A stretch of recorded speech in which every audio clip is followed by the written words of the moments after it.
નમસ્કાર દર્શક મિત્રો, પોલીસ ફોકસ ન્યૂઝ ચેનલમાં આપનું હાર્દિક સ્વાગત છે।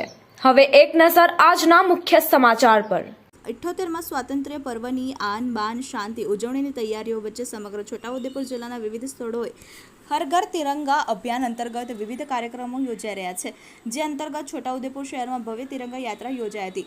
આ પ્રસંગે સાંસદ શ્રી જસુભાઈ રાઠવાએ જણાવ્યું હતું કે છોટાઉદેપુર જિલ્લા વહીવટીતંત્ર દ્વારા ભવ્ય તિરંગા યાત્રાનું ખૂબ જ સરસ આયોજન કરવામાં આવ્યું હતું, જેમાં શહેરના હજારો લોકો દ્વારા ભારત માતા અને દેશના વીર જવાનોને વંદન કરવામાં આવ્યા હતા, તેમજ આઝાદી સમયે નફરત અને હિંસાનો ભોગ બનનાર લાખો લોકો પ્રત્યે સહાનુભૂતિ દર્શાવીને દેશની આઝાદી માટે યોગદાન આપનાર તમામ સ્વાતંત્ર્ય વીરોને વંદન કર્યા હતા।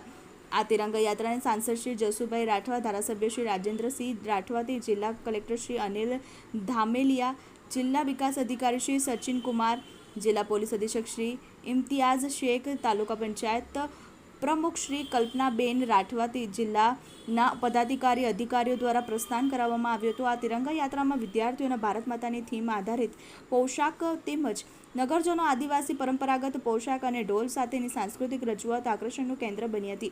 જિલ્લા વહીવટીતંત્ર દ્વારા આયોજિત આ રેલી જિલ્લા સેવા સદનથી નીકળી પોસ્ટ ઓફિસ, મહાકાળી મંદિર, દરબાર હોલ, કસ્બા ચોક, Manek Chowk, SBI circle, petrol pump, 4 રસ્તા, પંચવટી બંગલોઝ, અલીરાજપુર નાકા થઈ જિલ્લા સેવા સદન ખાતે પૂર્ણ થઈ હતી, જેમાં શાળા કોલેજના વિદ્યાર્થીઓ, પોલીસ હોમગાર્ડ, ટ્રાફિક પોલીસના, ગ્રામ રક્ષણ દળના જવાનો, NCC NSS ના કેડેટ્સ, વિવિધ કચેરીઓના અધિકારી કર્મચારીઓ તેમજ મોટી સંખ્યામાં નગરજનો જોડાયા હતા। મકરાણી મોહમ્મદ જિયાઉલ।